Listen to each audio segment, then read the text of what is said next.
নমস্কাৰ ষ্টুডিঅ'ৰ মাজত মই মিনহাস লৈ আহিছো এটা গুৰুত্বপূৰ্ণ খবৰ চকুলু মুচি বাজপেয়ী ভৱনত সেৱা জনাই বিজেপি ত্যাগ কৰিলে একালৰ প্ৰাক্তন বিজেপি তথা নলবাৰী সমষ্টিৰ প্ৰাক্তন বিধায়ক অশোক শৰ্মাই আৰু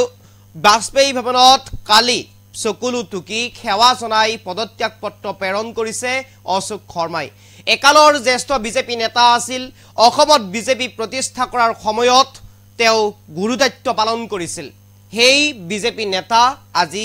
বিজেপি ত্যাগ কৰিছে আৰু চকুলু টুকি যি আবেগ জড়িত হৈ আছিল বিজেপিৰ যি বিজেপিৰ তেওঁ জড়িত হৈ আছিল যি আবেগ যি সম্মান তেওঁৰ জড়িত হৈ আছিল হেয়া এতিয়া ভৰিৰে মোহাৰি পেলাইছে একাংশ ন বিজেপিয়ে আৰু এই অভিযোগ উত্থাপন কৰি কেইবাদিন ধৰি তেওঁ নিজৰ অসন্তুষ্টি সংবাদ মাধ্যমৰ সন্মুখত ব্যক্ত কৰি আহিছিল তথা দলৰ নেতা সকলকো অৱগত কৰাৰ কাৰণে চেষ্টা কৰি আহিছিল নিজৰ অসন্তুষ্টি তথা খুবৰ বিষয়ে তাৰ পিছতো এই গৰাকী বিজেপি নেতা তথা প্ৰাক্তন বিজেপি বিধায়ক অশোক শৰ্মাক কোনো ধৰণৰ গুৰুত্ব প্ৰদান কৰা হোৱা নাছিল যি বিজেপি নেতা গৰাকীয়ে অসমত বিজেপি প্ৰতিষ্ঠা কৰাত গুৰুত্বপূৰ্ণ ভূমিকা পালন কৰিছিল যি বিজেপি নেতাৰ হাততেই অসমত বিজেপি প্ৰাণ পাই উঠিছিল সেই গৰাকী বিজেপি নেতা আজি অৱহেলিত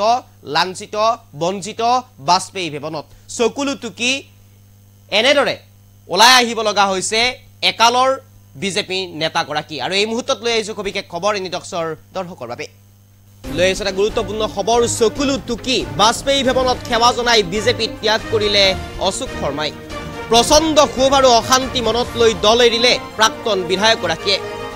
বিজেপি ত্যাগ কৰিয়েই এটা বৃহৎ বন্ধনৰ পৰা মুক্ত হোৱা বুলি মন্তব্য কৰিলে শৰ্মাই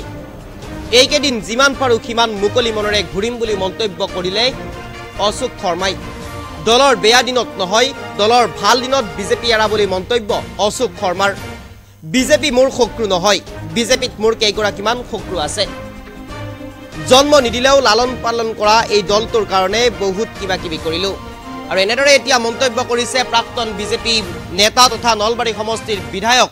প্ৰাক্তন বিধায়ক অশোক শৰ্মাই আৰু এনেদৰে চকুলু টুকি বাজপেয়ী ভৱনত সেৱা জনাই বিজেপি ত্যাগ কৰা পৰিলক্ষিত হৈছে এক প্ৰকাৰ যেন কিমান মনত অশান্তি থাকিব লাগিব কিমান ক্ষোভ থাকিব লাগিব যিটো দলক লালন পালন কৰি ডাঙৰ দীঘল কৰিলে যিটো দলক লালন পালন কৰি এটা আজি প্ৰতিষ্ঠিত দল হিচাপে অসমৰ ক্ষেত্ৰত তেওঁ দিলে আৰু সেই দলটোকে এটা ৰাষ্ট্ৰীয় পৰ্যায়ৰ সেই দলৰেই এইগৰাকী প্ৰাক্তন নেতা আজি লাঞ্ছিত বঞ্চিত অৱহেলিত নিজৰেই যি ভৱন আছে বাজপেয়ী ভৱন সেই বাজপেয়ী ভৱনতেই এক প্ৰকাৰ যেন সেই অটল বিহাৰী বাজপেয়ীৰ যি আদৰ্শত আদৰ্শিত হৈ আছিল বিজেপি সেই বিজেপি যেন এতিয়া কোনোবাখিনিত নোহোৱা হৈছে যাৰ বাবে প্ৰাক্তন যিসকল বিজেপি আছে যিসকল প্ৰাক্তন নেতাই বিজেপি কৰি আহিছে সেই আগৰে পৰাই সেইসকল নেতাৰ কাৰণে বৰ্তমান সময়ত অসন্তুষ্টি পৰিৱেশ সৃষ্টি হৈছে কাৰণ বৰ্তমানৰ যিসকল বিজেপি আছে অসমৰ ক্ষেত্ৰত যিসকল বৰ্তমানৰ বিজেপি বিজেপিয়ে এক প্ৰকাৰ যেন চানি ধৰিছে বিজেপি দলটোক আৰু বিজেপি দলটোত এক প্ৰকাৰ যেন নতুন নতুন নিয়মেৰে তেওঁলোকে চলাই যাব ধৰিছে যি নিয়ম বিজেপি দলত কোনো কাৰণতেই কাহানিও নাছিল আৰু সেই নিয়ম এতিয়া বিজেপি দলত নিৰ্মাণ কৰা হৈছে অসমৰ ক্ষেত্ৰত নতুনকৈ যাৰ বাবে এতিয়া অসন্তুষ্টি ব্যক্ত কৰিছে ক্ষোভ ব্যক্ত কৰিছে এক প্ৰকাৰ যেন সহ্য কৰি থাকিব পৰা নাই প্ৰাক্তন বিজেপিসকলে কেৱল অশোক শৰ্মাই নহয় অশোক শৰ্মাৰ লগত কেইবাগৰাকীও বিজেপি প্ৰাক্তন নেতাই ত্যাগ কৰিব বিজেপি আৰু কম সময়ৰ ভিতৰতেই প্ৰাক্তন যিসকল বিজেপি আছে সেইসকলে দল ত্যাগ কৰাৰ কথা সম্পূৰ্ণ সম্ভাৱনা আছে আৰু অশোক শৰ্মাৰ লগতে প্ৰাক্তন বিধায়ক প্ৰাক্তন মন্ত্ৰী সাংসদ সকলোৱে দল ত্যাগ কৰাৰ কথা এতিয়া ঘোষণা কৰিছে বিজেপিৰ পৰা আৰু এক প্ৰকাৰ যেন এয়া অশনি সংকেত বুলি ক'ব লাগিব বিজেপিৰ কাৰণে 2026ৰ বিধানসভা নিৰ্বাচনত 9 আগষ্টত অশোক শৰ্মাই কংগ্ৰেছত যোগদান কৰাৰ কথা সম্পূৰ্ণৰূপে সংবাদ মাধ্যমৰ আগত খোলাখুলিকৈ কৈ দিলে 9 আগষ্টৰ দিনটো ঠিক কৰিছে কংগ্ৰেছত যোগদান কৰিবৰ বাবে অশোক শৰ্মাই আৰু এক প্ৰকাৰ যেন আমি দেখুৱাইছো ভিজুৱেল সহকাৰে এনেদৰে চকুলু টুকি বাজপেয়ী ভৱন ত্যাগ কৰা পৰিলক্ষিত হ'ল লালন পালন কৰা এসময়ত এই দলটোৰ পৰা আজি বিদায় ল'ব লগা হৈছে এইটো বাজপেয়ী ভৱনৰ পৰা বিদায় ল'ব লগা হৈছে তেওঁ উল্লেখ কৰিছে 2021 চনত মোক টিকেট দিয়া হোৱা নাছিল মই টিকেট পোৱা নাছিলো বিধায়ক খেলিবৰ বাবে তাৰ পিছতো মই খুব ব্যক্ত কৰা নাছিলো তাৰ পিছতো মই খুবত মই বহি প্ৰকাশ মই কৰা নাছিলো কাৰণ এই নিয়ম এই নীতি বিজেপি দলত নাই আৰু তেনেদৰে মন্তব্য কৰিছে অশোক শৰ্মাই শেহতীয়াভাৱে যি অসন্তুষ্টি যি ক্ষোভ আছিল সেই ক্ষোভ সেই অসন্তুষ্টি তেওঁ ব্যক্ত কৰি আহিছিল সংবাদ মাধ্যমৰ সন্মুখতেই হওক অথবা বিজেপি বৰ্তমান বিজেপিৰ সন্মুখতেই হওক তাৰ পিছতো কিন্তু তেওঁক গুৰুত্ব প্ৰদান কৰা হোৱা নাছিল শেষত তেওঁ সিদ্ধান্ত ল'ব লগা হৈছিল এয়া যে বিজেপি তেওঁ ত্যাগ কৰিব আৰু এনেদৰে এতিয়া চকুলো টুকি বাজপেয়ী ভৱনত সেৱা জনাই বিজেপি ত্যাগ কৰিলে প্ৰাক্তন বিজেপি নেতা তথা বিজেপি দলক লালন পালন কৰা এগৰাকী নেতা বিজেপি দলত ইয়াত গুৰুদায়িত্ব ভূমিকা আছিল এগৰাকী প্ৰাক্তন বিজেপি নেতা হিচাপে আৰু প্ৰাক্তন বিধায়ক অশোক শৰ্মা আৰু সেইগৰাকী অশোক শৰ্মা এতিয়া বিজেপি ত্যাগ কৰা পৰিলক্ষিত হ'ল জন্ম নিদিলেও লালন পালন কৰা এই দলটোৰ মই ভাৰতীয় জনতা পাৰ্টিৰ নেতৃত্বত চৰকাৰ অনাৰ সময়ত এখন জিলাৰ সভাপতিৰ দায়িত্ব লৈ আছিলোঁ আৰু চৰকাৰ অনাৰ পিছত আজি প্ৰথম চৰকাৰখন শেষ হোৱাৰ পিছত দ্বিতীয় চৰকাৰখন আহিছে আৰু এনেকুৱা এটা মুহূৰ্তত মই এই দলটোৰ পৰা আজি কাৰ্যকৰী হোৱাকৈ অব্যাহতি পত্ৰ মই দিলোঁ মোৰ এটা কথাত মই আশ্বস্ত হৈছোঁ যে ভাৰতীয় জনতা পাৰ্টিৰ বেয়া দিনত মই যাব ওলোৱা নাই ভাল দিনত মই যাব ওলাইছোঁ 2021 চনত মই টিকট যেতিয়া পোৱা নাছিলোঁ মই কিন্তু তেতিয়া কোনো বিদ্ৰোহ কৰা নাছিলোঁ মই ভাৰতীয় জনতা পাৰ্টিৰ হৈ লাগিছিলোঁ আৰু মই আজি এটা বন্ধনৰ পৰা মুক্ত হ'লোঁ গতিকে মই এইকেইদিন খুব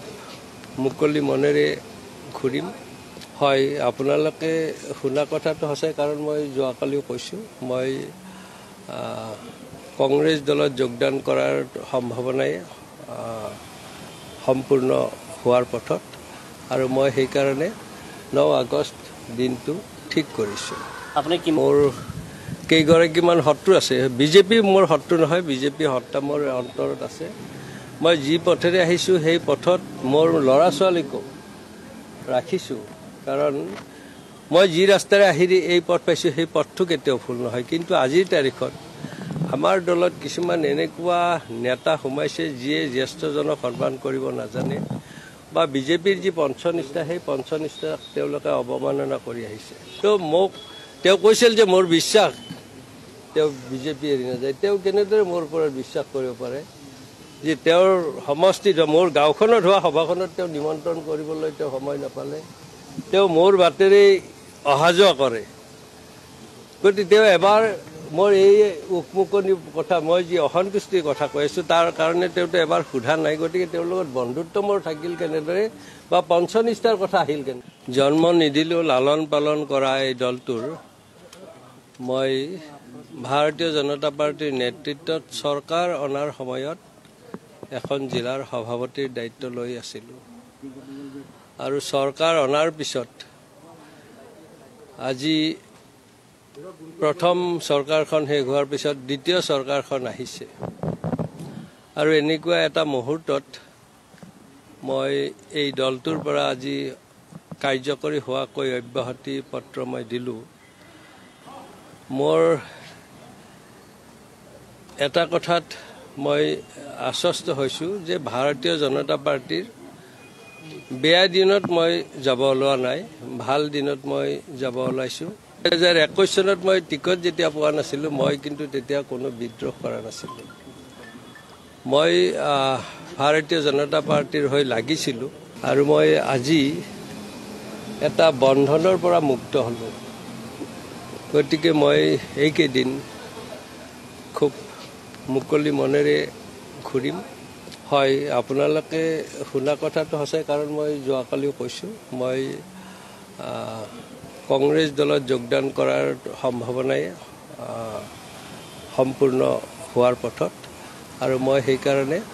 9 আগষ্ট দিনটো ঠিক কৰিছোঁ আপুনি কি মোৰ কেইগৰাকীমান শত্ৰু আছে বিজেপি মোৰ শত্ৰু নহয় বিজেপি হত্যা মোৰ অন্তৰত আছে মই যি পথেৰে আহিছোঁ সেই পথত মোৰ ল'ৰা ছোৱালীকো ৰাখিছোঁ কাৰণ মই যি ৰাস্তাৰে আহি এই পথ পাইছোঁ সেই পথটো কেতিয়াও ভুল নহয় কিন্তু আজিৰ তাৰিখত আমাৰ দলত কিছুমান এনেকুৱা নেতা সোমাইছে যিয়ে জ্যেষ্ঠজনক সন্মান কৰিব নাজানে বা বিজেপিৰ যি পঞ্চনিষ্ঠা সেই পঞ্চনিষ্ঠাক তেওঁলোকে অৱমাননা কৰি আহিছে তো মোক তেওঁ কৈছিল যে মোৰ বিশ্বাস তেওঁ বিজেপি এৰি নাযায়। তেওঁ কেনেদৰে মোৰ ওপৰত বিশ্বাস কৰিব পাৰে যে তেওঁৰ সমষ্টিত মোৰ গাঁওখনত হোৱা সভাখনত তেওঁ নিমন্ত্ৰণ কৰিবলৈ তেওঁ সময় নাপালে। তেওঁ মোৰ বাটেৰে অহা যোৱা কৰে। গতিকে তেওঁ এবাৰ মোৰ এই উকমুকনি কথা মই যি অসন্তুষ্টিৰ কথা কৈ আছোঁ তাৰ কাৰণে তেওঁতো এবাৰ সোধা নাই। গতিকে তেওঁৰ লগত বন্ধুত্ব মোৰ থাকিল কেনেদৰে।